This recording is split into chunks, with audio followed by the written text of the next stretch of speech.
ఓం నమో వెంకటేశాయ. నేను మీకొక ముఖ్యమైన సమాచారం తీసుకొచ్చాను. అదేమిటంటే, శ్రీశైలం అడవుల్లో ప్రసిద్ధిగాంచిన శ్రీ ఇష్టకామేశ్వరి అమ్మవారి టెంపుల్ గురించి. ఈ టెంపుల్ విశిష్టత ఏమిటంటే, ఇక్కడ ఎంత కష్టమైన కోరిక కోరినా సరే, అమ్మవారు నెరవేరుస్తారని భక్తుల విశ్వాసం. అలాగే అమ్మవారి నుదుటిన మనం బొట్టు పెట్టామంటే, చాలా మెత్తగా తగులుతుందని అక్కడ భక్తులు దర్శించుకున్న భక్తులే చెప్పారు.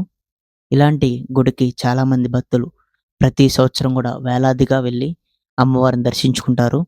ప్రస్తుతం ఈ టెంపుల్‌ని 3 నెలల పాటు తాత్కాలికంగా మూసివేయడం జరుగుతుంది. ఎందుకంటే నల్లమల్ల అడవుల్లో పులులు సంతానోత్పత్తి, వాటి పిల్లల సంరక్షణ కోసం అటవీ శాఖ జూలై 1 నుండి సెప్టెంబర్ 30వ తారీఖు వరకు ఈ టెంపుల్‌ని తాత్కాలికంగా మూసివేస్తుంది. ఎవరన్నా ఈ టెంపుల్‌కి దర్శనానికి వెళ్ళాలి అనుకున్న భక్తులు అక్టోబర్ 1 తర్వాత మీరు ప్లాన్ చేసుకోవడం మంచిది. ఈ సమాచారాన్ని మీ బంధువులకి, మీ ఫ్రెండ్స్‌కి షేర్ చేయండి. మా కంటెంట్ మీకు నచ్చినట్టయితే మా ఛానెల్ సబ్స్క్రైబ్ చేసుకోండి. Thank you for watching. ఓం నమో వెంకటేశాయ.